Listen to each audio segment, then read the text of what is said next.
In this video, we're going to look at radicals as functions. So usually what a function is, we call it as f of x. Okay, so that's basically what a function looks like. And it's just a fancy way to say that a function passes some sort of test. So for example, if I have a circle here, this actually is not a function because it needs to pass a test called the vertical line test. So if I draw a vertical line here, you see that it passes to two different points. In order for it to be a function, you need it to pass only from one point. So this is not a function. Okay? A line, for example, is a function because if you draw vertical lines, it's only going to cross a line only once. Okay? So usually when things are functions, for example, y equals mx plus b, if I know that this is a function, I replace this y with f of x equals mx plus b. Okay, so that tells me that this passes the vertical line test. It's a fancy way to say y. So whenever you see f of x, it just means y. Okay, so it turns out that radicals, square roots, are actually functions as well. So let's just practice with this function notation. So let's say we have an example. Given f of x is equal to square root of 2x minus 1. Okay, so the first thing that we want to do, we want to find f of 1. Okay, so what this means is that I'm plugging this 1 wherever I see an x. So here I have the square root of 2, here's an x, minus 1. And what am I plugging in there? I'm plugging in this 1. I'm plugging in the 1 in there. So this is going to give me square root of 2 minus 1, which is going to give me the square root of 1, which is 1. That is my answer. So f of 1 equals 1. Okay, that's all it is. Telling me what y value am I going to get when I plug in 1 into the function. Okay? All right, so what do you think this is going to be when I plug in f of let's say we say f of 5. Okay, so you're going to plug in 5 into the function. So I'm going to plug in 5 in here. So you're going to get 2 times 5 minus 1. This is going to give me square root of 10 minus 1, which is the square root of 9, which is 3. So that is my answer for that one. Okay, what do you think f of 0 is going to be? Okay, well, same thing. I'm going to take the square root, 2 times 0 minus 1. This goes away. I'm going to have the square root of negative 1. Well, this is just going to be undefined, or no real solution, because we don't know what a negative value does. Okay, so that's just what it is. Okay, alrighty, so that's basically all there is to these functions. Let's try another one. Okay, so let's say given that g of x is equal to the cubed root of x minus 6. Okay, so what you want to do first, you want to find f of 0. Okay, so let's try this out. So this is going to be the cubed root. I'm going to plug in 0. 0 minus 6. This is going to give me the cubed root of negative 6. This is actually a solution because you can take the cubed root of a negative number. Okay, so this is true. You can do this. Okay, what about this one? f of 14. So what is this going to give me? So we're going to take the cubed root of 14 minus 6. So this is going to give me cubed root of 8. And the cubed root of 8 is just equal to 2. Okay? And that's all there is to it. There really is nothing more than that. Now, what you really want to do with these types of problems, one of the things that you want to do is find something called the domain. Now, the domain, all this just is all possible x values for a, oh, no, not for a, where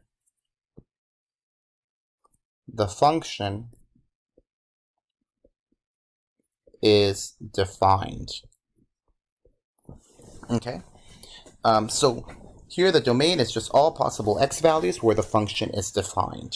Okay, so what we're really looking for is we're looking for two different types of cases. So whenever you have even roots, you're going to have a very different domain than whenever you have odd roots. Okay, so basically when we talk about domain, we're thinking about what x values can I plug into the function. And if you look at the regular square root function, we can basically plug in any number that we want, except when we plug in something that makes the inside negative, then it's undefined. With the odd roots, well, I can plug in anything I want because an odd root will always give me a value, whether it's positive or negative. So here, for odd roots, the domain is always going to be all real numbers. Okay, or negative infinity to positive infinity. Okay, it's always going to be that. Okay, for even roots, it's very different. What you're going to do, you're going to set the inside greater than or equal to 0 and solve. Because you need the inside to be positive, greater than 0 or equal to 0. Okay, so let's do a couple of examples where we have these two different types of problems. So make sure that you really know this because something like this will be on your exam. Okay, all right, so let's say we say find the domain.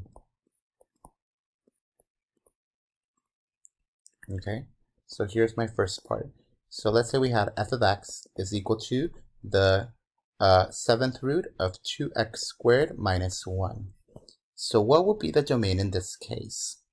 Well, in this case, the domain falls under odd roots because you have an odd root, 7 is odd, so that means the domain is just going to be all real numbers. Negative infinity, positive infinity. So you don't have to do any work at all. Once you know immediately that the root is odd, you know that it's going to be all real numbers. So what about if I give you the 11th root of 7x minus 1 minus 3? Well, the root is still the same. It's still odd. 11 is still odd. So the domain is still going to be negative infinity to positive infinity. That is going to be my answer. Okay. All right, what about this one? f of x is equal to square root of 3x minus 1.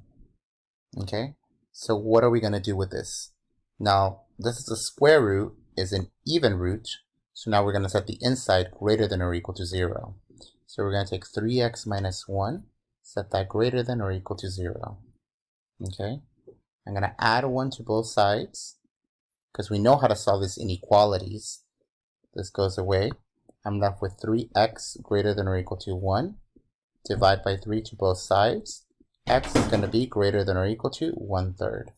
Okay, now how do I write this in interval notation? Well, remember that when we graph it, here is 1/3. This is a closed circle, it's included, and it's everything that's greater than, which is going to be all of this. So the domain is going to be from 1/3 all the way to infinity. That is my domain. So with even roots, there are a little bit more work. Okay, now let's do two more problems. Okay, let's try this one. F of x is equal to the 4th root of negative 2x plus 1. Okay, so this one we have another even root, so that means we have to set the inside greater than or equal to 0. So negative 2x plus 1 has to be greater than or equal to 0. Let's subtract the 1 first. I'm left with negative 2x greater than or equal to negative 1. Then I'm going to divide by this negative 2. Okay, but remember we divided by a negative 2, so now we're going to switch the sign. Now it's going to be positive 1/2. Okay, so now here is positive 1/2. 1/2 is included, and everything that's less than that. So we're going to start from negative infinity all the way to 1/2, and this one's included. Okay, so this is going to be the domain. Okay, Alrighty. So I think we'll stop right here. This is basically a lot of material, but this is just how to find the domain of these functions, of radical functions.